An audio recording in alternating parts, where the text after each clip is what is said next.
Winnie the Pooh, tubby little cubby all stuffed with fluff. He's Winnie the Pooh, Winnie the Pooh, willy-nilly silly old bear. Did you know that the majority of the cast from Winnie the Pooh were originally a child's stuffed animals? Christopher Robin was a real child, and his father, A.A. Milnes, is the one who wrote the Winnie the Pooh books. Of these characters, Christopher owned a stuffed animal version of Piglet, Tigger, Eeyore, Kanga and Roo, and of course, Winnie the Pooh. But the stuffed animal version was called Edward Bear and not Pooh.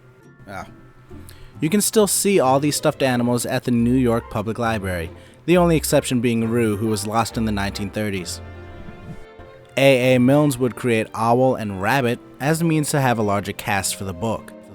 There's actually a very strong possibility that A.A. Milnes intended for Rabbit and Owl to be real animals as opposed to stuffed animals. And if you actually look at the way the characters are designed, you can tell who was a stuffed animal and who isn't. The stuffed animal characters don't have fingers or toes, at most they have a thumb, while characters who are supposedly real animals do. In addition, the characters who are stuffed animals have a more fabric look to their bodies, while the ones who are real animals have fur or in Owl's case feathers. And just in addition, characters like Pooh have an obvious seam. Move my appetite when I exercise. Oh, stuff and fluff. That's better. Before Disney completely took over the Winnie the Pooh name, there were multiple different adaptations of the characters with varying notability. The Shirley Temple Show was the first to adapt the characters into a televised medium. The stories were told through marionettes, and Shirley Temple played both Christopher Robin's mother as well as the narrator of the story. The second most notable was the Soviet Union's trilogy called Winnie Pooh, and these covered the first, second, fourth, and sixth chapters of the books. This was interesting because, unlike Disney or NBC, this show didn't use the illustrations from the books to base their characters off of, and yet it's arguably the closest to the source material in certain regards. My dear friend Eeyore, he was fond of it. Fond of it? Attached to it. So, Owl, I'll just take it.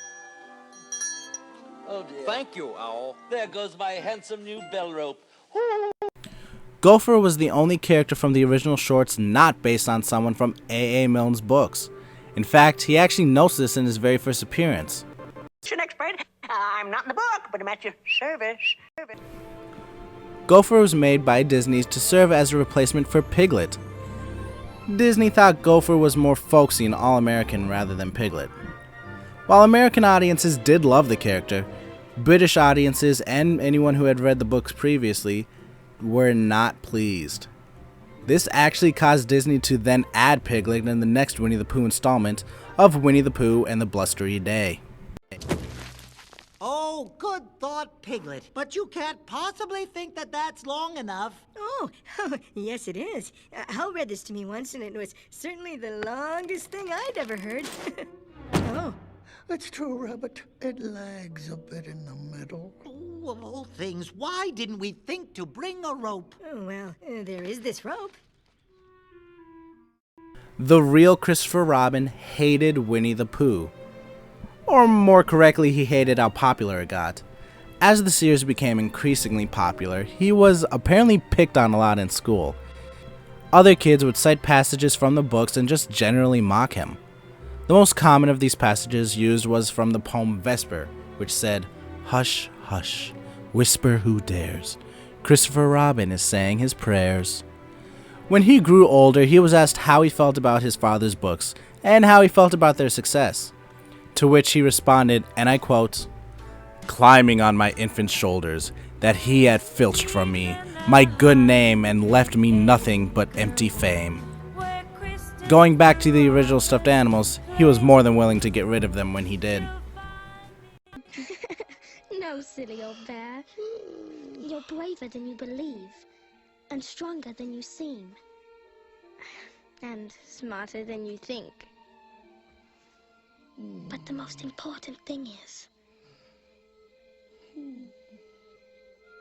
even if we are apart, I'll always be with you.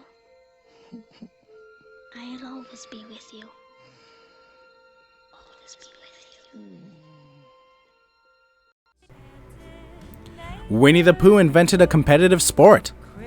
I'm not joking. It's called Pooh Sticks. It was created in the second book called House at Pooh Corner. And the rules are simple. All right. Now the first stick to pass all the way under the bridge wins. It's played competitively every year in the UK since 1984, where apparently people come from all over the world to participate. But why call it Pooh Sticks? I thought I started with fir cones. You did, Pooh, but sticks were easier to mount. Oh, yes. Now I remember.